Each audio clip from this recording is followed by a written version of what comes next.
Good evening.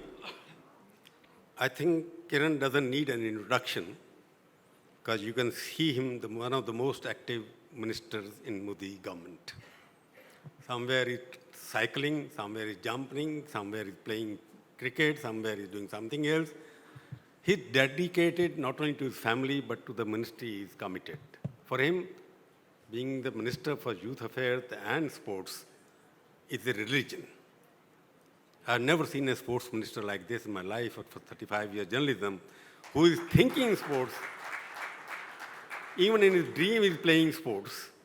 This Khelo India Abhiyan, which they have launched, which is Modi's plan of getting India to involve into everybody playing, because it's the Fit India part is also there if you're playing, because he's also participating in Fit India, and you can see him how fit he is. He's 49-year-old. He's a lawyer by profession. He belongs to a political family and comes from Arunachal Pradesh. But he has become, in a short period of time, from earlier he was Minister of State, for whom, where he was looking after policemen who were used for other purposes. Now he is involved in promoting sports in India. And it's a big challenge for him.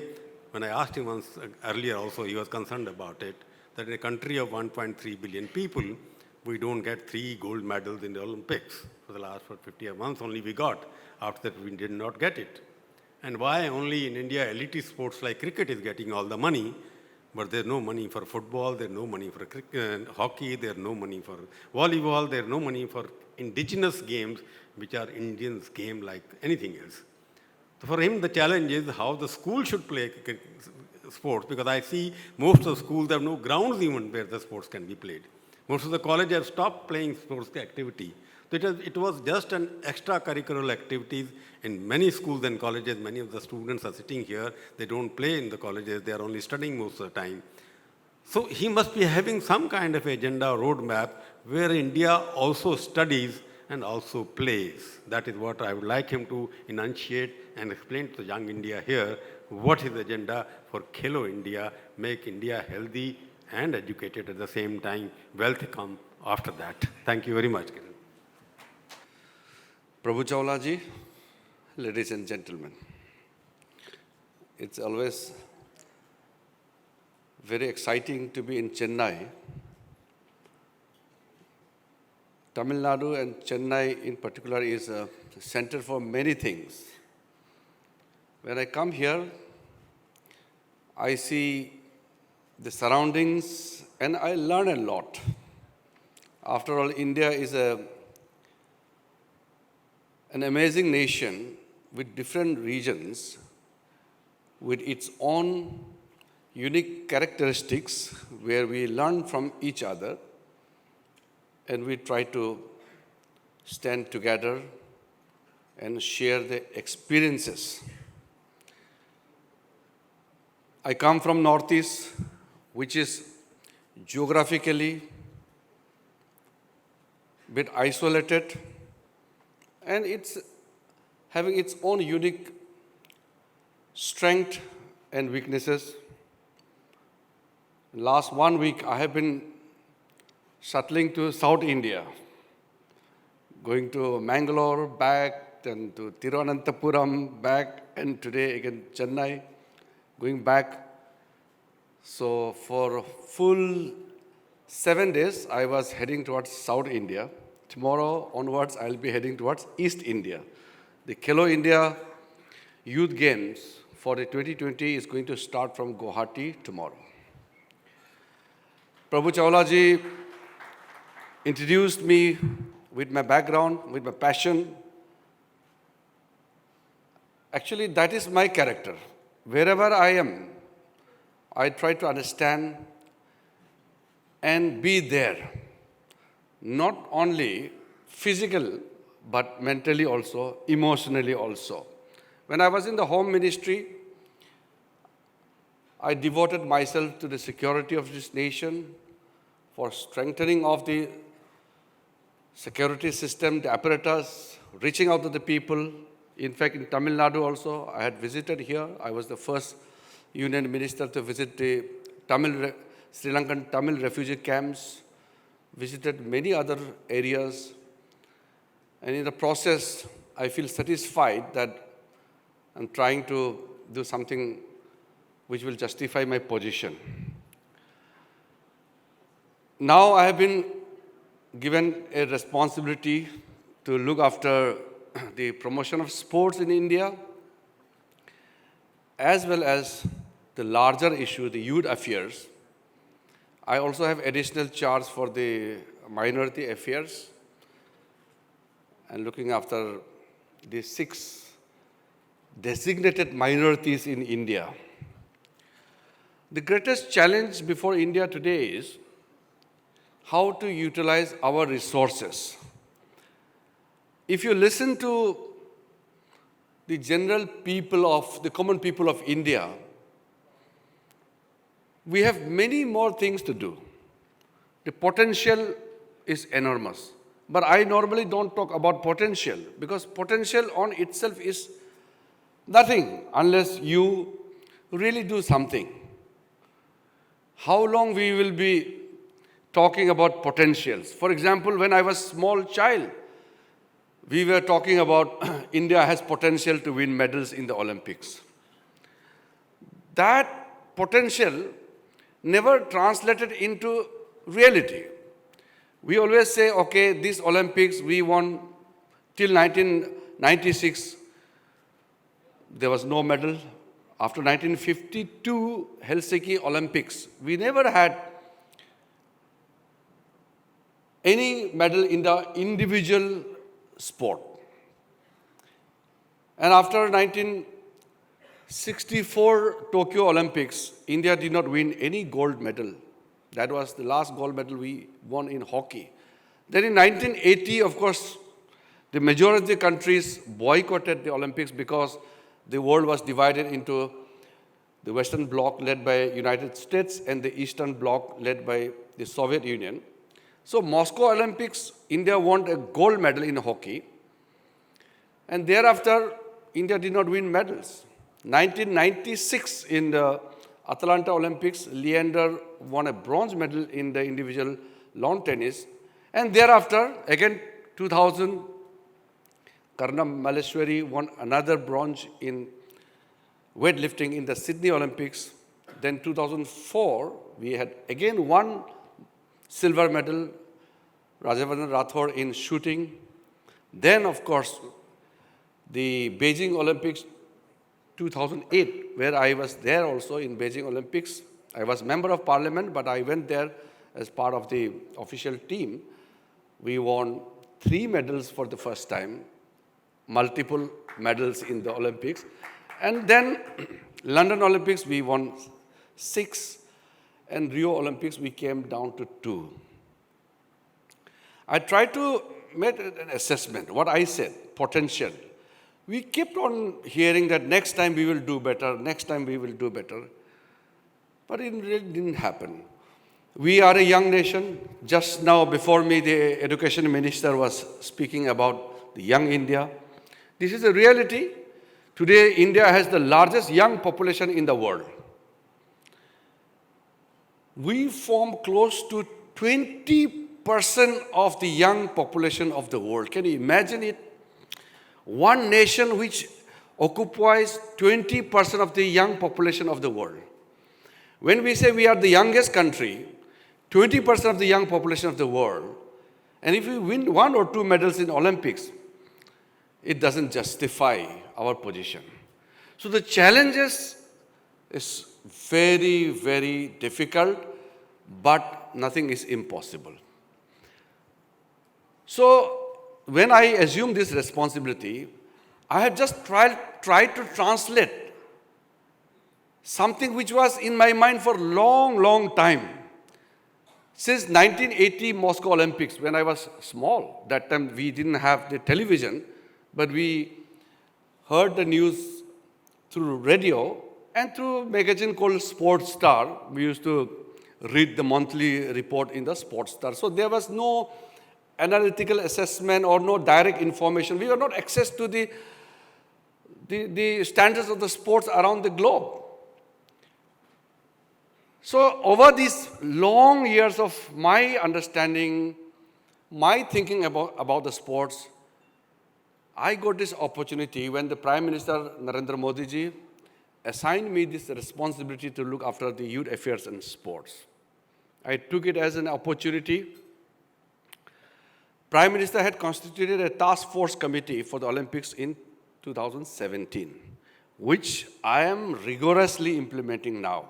And remember, there is a cycle of around 8 to 12 years to produce a world champion. It takes time, from the scouting of talents to the training, all kind of scientific inputs, and finally, at the world level, he or she has to perform. So it's a cycle of 8 to 10 years.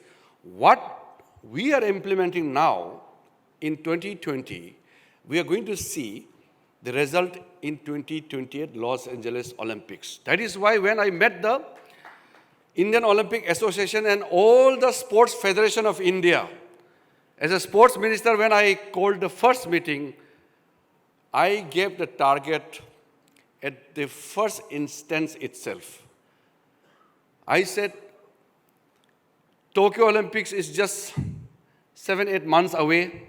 We will go to Tokyo Olympics with concrete preparation, but we are not going to create new champions because we are going with the existing, the talents which we have. We are not going to create new champions.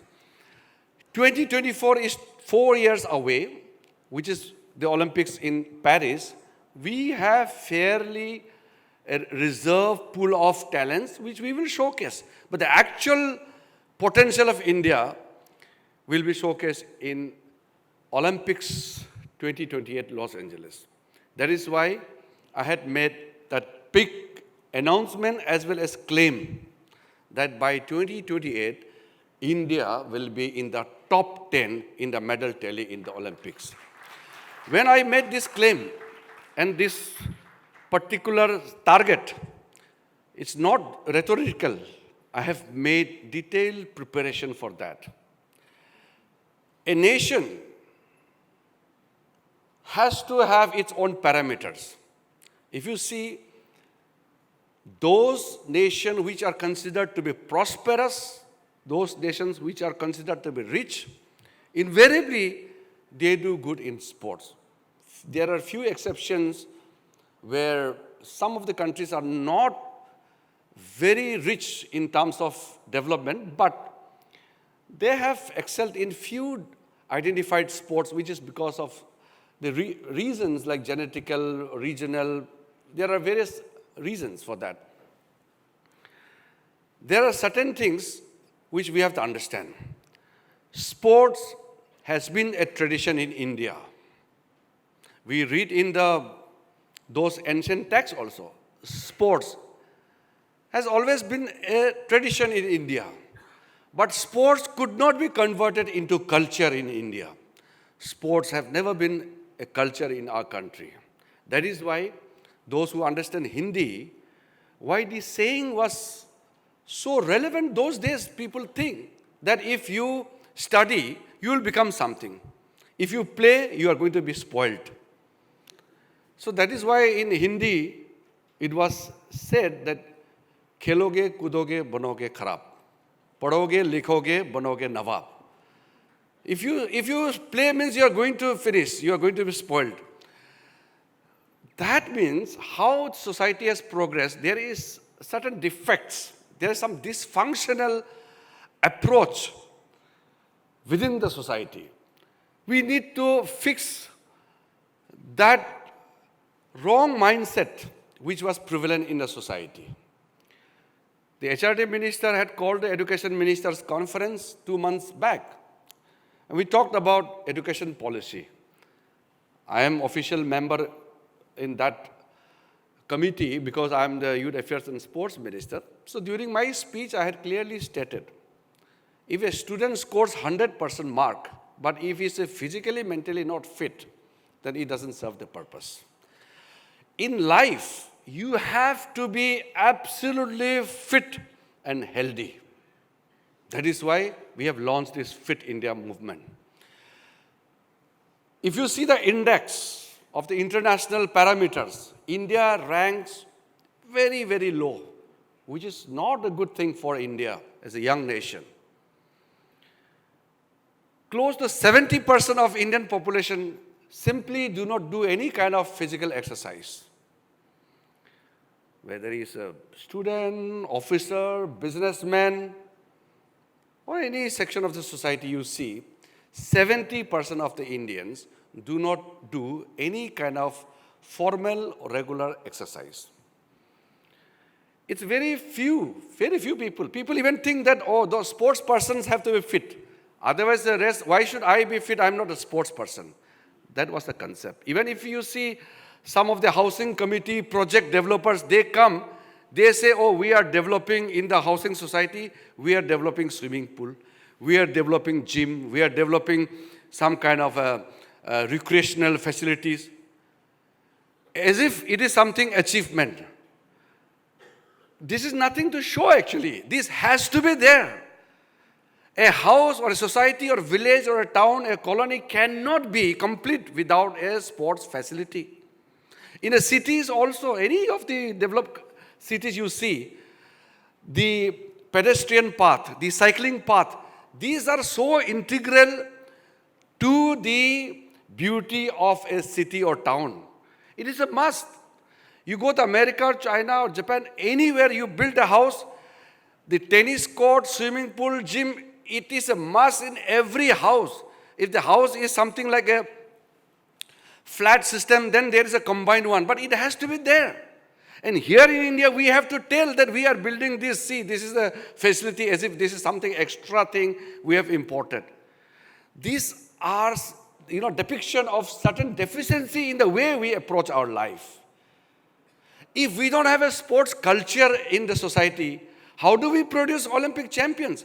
We keep, seeing the criticism. Oh, you go and play, but you don't win medals. If the society as a whole do not promote sports as a way of life, sports doesn't become a culture, forget about the top 10, we will always be satisfied with 1 or 2 medals and celebrate with just 1 or 2 medals. This is something unacceptable to me. India as a nation cannot be satisfied with 1 or 2 medals in the Olympics. If anything which provides more happiness or more excitement in the society in winning the gold medal, can you think about it? Winning an Olympic gold or winning a world championship, it has such an impact on the society which cannot be measured. I was thinking in last few months, what is that which will give more happiness than winning an Olympic medal or equivalent? Maybe when an Indian lands on the moon, it will be equivalent or it will generate more passion and interest than winning a gold medal in the Olympics. Such is the impact of achieving certain things in the field of sports. It really changes the way we think. It creates tremendous energy in the country, amongst the people. It's unbelievable. Somehow we have not been able to think as a society. So that is why I have started thinking about the sports culture. When the Prime Minister asked me, think something about the fitness. So this concept of Fit India movement started. And we try to integrate everything into the fitness. For example, on 2nd October, we launched Plogging Run. If you tell somebody, go and clean the nala or pick up some dirty things, people think that, this is not my job. There are people who has to clean. Though there are identified people whose duty is to clean. Why should I clean? So I try to create some kind of glamour elements into Swachhta. Means you jog, you walk in the park, in the highway, wherever you do, around surrounding your colony. But while jogging, while running, while walking, at least pick up whatever you see, some plastic or something, so that you are doing something for your fitness also, and you are doing some cleaning work also. So Swachh Bharat Abhiyan is being brought into the ambit of Fit India movement. So we started this Plogging Run. It became glamorous. Even the film stars, the industrialists, they also started doing it. It looks good to them. They enjoy it. So you have to make things, lots of fun. People love fun. And then cyclothon on 18, I'm going to launch cyclothon. In India, we have the tradition of cycling. People have stopped cycling now because everybody, or most of the people have cars and motorcycles, and they are using all those more easier mode of transportation. So cyclothon. Likewise, we will be doing many things which will incorporate into our Fit India movement. Slowly and steadily, it is changing. The corporate world. People say, many people do not understand. They come to me as a sports minister, they say, you are giving so much money to the cricket. Why don't you fund to other sports? People don't know, government do not give money to cricket. It is people's money. The more people watch the game, the more money will come. Which corporate will fund a competition where there is not even 200 people in the stadium to watch the game? Nobody will sponsor. If you have to put a billboard, a big signage, you have to spend, say, 10 lakhs, and nobody is going to watch. No corporate world will come forward. So it is actually the people who are responsible for it. Like, look at the Kabaddi. When the Kabaddi League started, I was the chief guest in the final of the Pro Kabaddi League. Some of the players, even as late as 2012-13, some of the Kabaddi players who played for India, they played in Asian Games. Kabaddi is not there in the Olympics. Hopefully someday we will have it. So if you win Kabaddi gold medal in Asian Games, at the most the player can think about is getting a job, because we gold medalists in Asian Games, so get a job in some of the forces or some of the company. Not well recognized. Today, those who play in the Pro Kabaddi League, they don't think about joining into some kind of a job because they are earning crores. They have become hero in their society. In the same manner, if people watch, like Pro Kabaddi League, if people watch games, people come and encourage the sports person, money will come. Money will come where people go. That is what I'm talking about, the sports culture in our country. In the days to come, there is a sign of positivity which is clearly perceptible now. The sporting culture, which I'm insisting so much, is visible. It's slowly creeping into the mind of the society. That's why I had tried to change the slogan. Those who understand Hindi, now I have said, it's good to study. You must study. So, पढ़ोगे, लिखोगे, बनोगे नवाब, लेकिन खेलोगे, कूदोगे, बनोगे लाजवाब. So, you do good in studies, you'll become a good person. You'll become a well-known person. But if you play, you will become star. You'll become champion. So the new slogan which we are actually converting into action is gelling very well with the younger generation. Yesterday we sent off a large contingent of the young athletes going to Guwahati. I'm thankful to the SpiceJet for providing free aircraft for transportation, so the young players are having the experience of flying.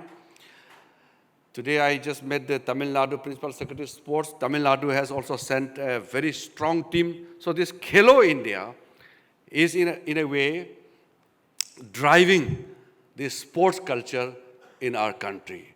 We have started identifying young talents from a very young age, and then we are putting them into the national camps. There will be, till now there are only senior camps. From this year, we will be having a top scheme where we will have future Olympians, future world champions, and we will provide stipends also. Not only seniors, we have to start from a very young age. From this year, we are going to have 4 major games in a year. It is something unique for India.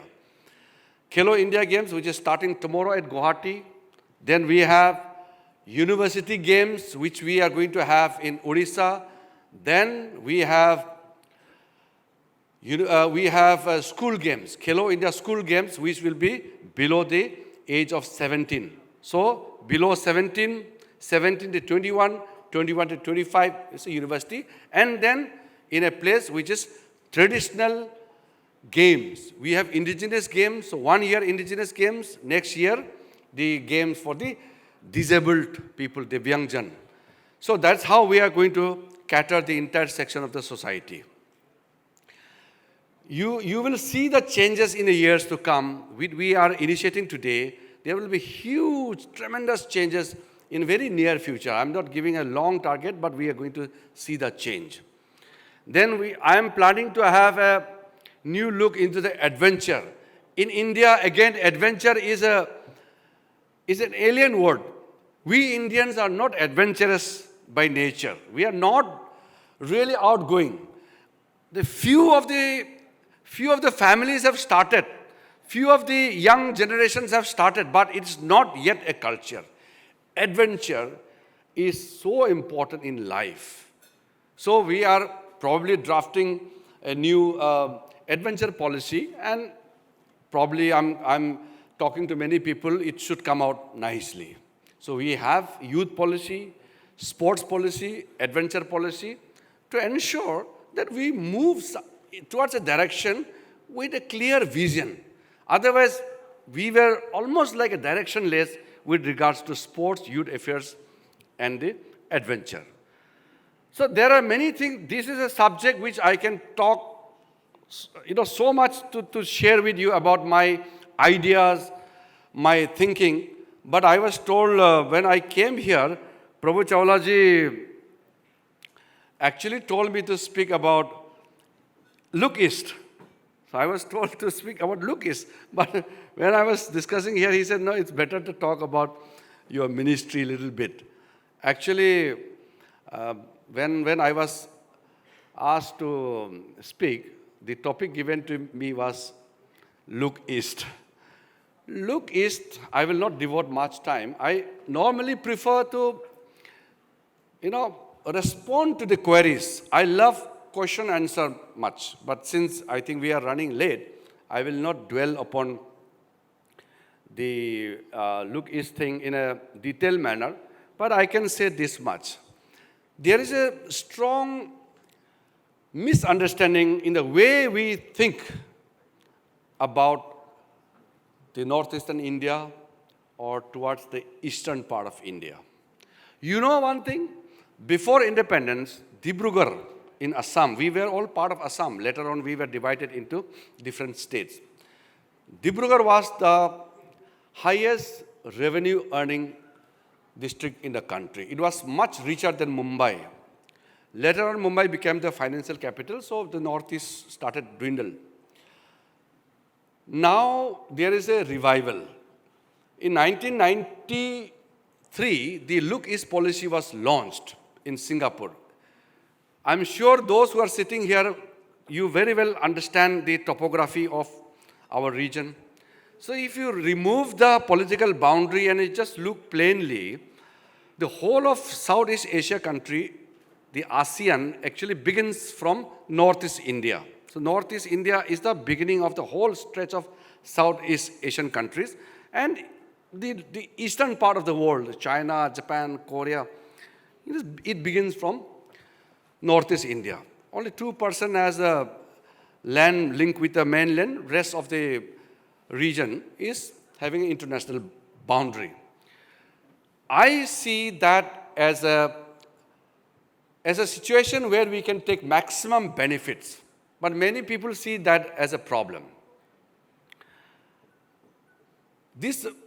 We have become a prisoner of our own frontiers, actually, the Northeast isolation. See, it exists in the mind. I was giving an example the other day.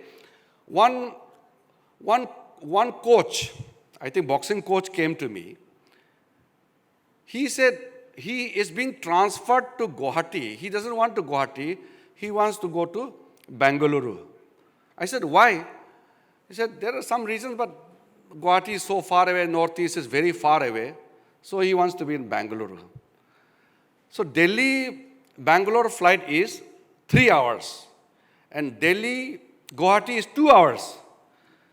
So the distance in the mind, It's a psychological distance, which somehow we are unable to bridge it. When I became member of parliament for the first time, all stalwarts, Vajpayee ji, they are sitting there. We get very less chance to speak in the parliament as a new member of parliament. But when I started speaking as a new MP, people said, oh, you're from Northeast. You also speak. You speak well. We thought the Northeast MPs do not speak. Except for the Purna Sangma, people think that the Northeast MPs do not speak. By the way, Indian parliament is very noisy and Northeast MPs are very quiet. So somehow, the Northeast MPs are unable to make their presence felt in the Lok Sabha or Rajya Sabha. So I just decided that, yes, outside people talk about the muscle power in politics. I am not using muscle power, but I will use my vocal power inside the house. So I started speaking a lot. So people have identified and understood that, yes. Then they started coming to know, oh, you are from Northeast, you are from Arunachal. Otherwise, there's a huge mental blockade. It's not good for our country. I'm telling you, I come from Arunachal Pradesh. From the morning to night, we call Jai Hind. We are ready to, do anything for the unity of the country. But unfortunately, when somebody throughout lifetime talking about nationalism, patriotism, coming to Delhi and they see some people in JNU or somewhere talking about Azadi, the country's interest is gone. His personal freedom has overtaken all other interests of the nation. Then our people get really discouraged. They see, people in the national capital are talking about their personal freedom more than the national interest. Why are we only talking about the national interest? So this kind of, the impression is something which is a new discovery every day for our people. Then there will be some comment, there will be some problems in some section of society which is twisted, which is miscommunicated. Even one student or one person from Northeast, if it's mistreated, or if there is some issue of racial discrimination in Delhi or anywhere in the country, it becomes a huge issue in the northeastern region. So we have to understand all this thing. It's a very sensitive issue. So about the look is, my point is, if I have to give a lecture on the look is, I will talk about economic, I'll talk about political, I'll talk about so many things. But this is such a vast subject which need not be deliberated here, but I just have to mention that look is policy which Narasimha Rao had started was not actually effective on the ground. We were just looking, we are looking east, but we are not acting. So Prime Minister Modi ji translated and changed that look is policy into act is. Means the policy has to be backed by action. So there are certain things going on now, and hopefully in last 5 years, certain initiatives have been taken, and in future, I'm sure, this act is policy will really be a foundation for making Northeast as one of the major economic hub of our nation. Northeast is blessed in many ways. Very few areas on this planet are as rich as northeastern region. It's a region which is water surplus, water abundant. Many places are water deficient. Northeast is full of greenery, forest, full of minerals, from petroleum to gas to uranium to coal, everything. It is so rich, naturally blessed region of our country, including the spectacular distribution of various tribal communities, mosaic of culture. It's beautiful. For a tourist going to Northeast, is a delight. It's such a blessed land, and that land is being treated as a as an area where posting there is treated as punishment. Going to Northeast becomes a punishment for rest of the people. This is something not acceptable.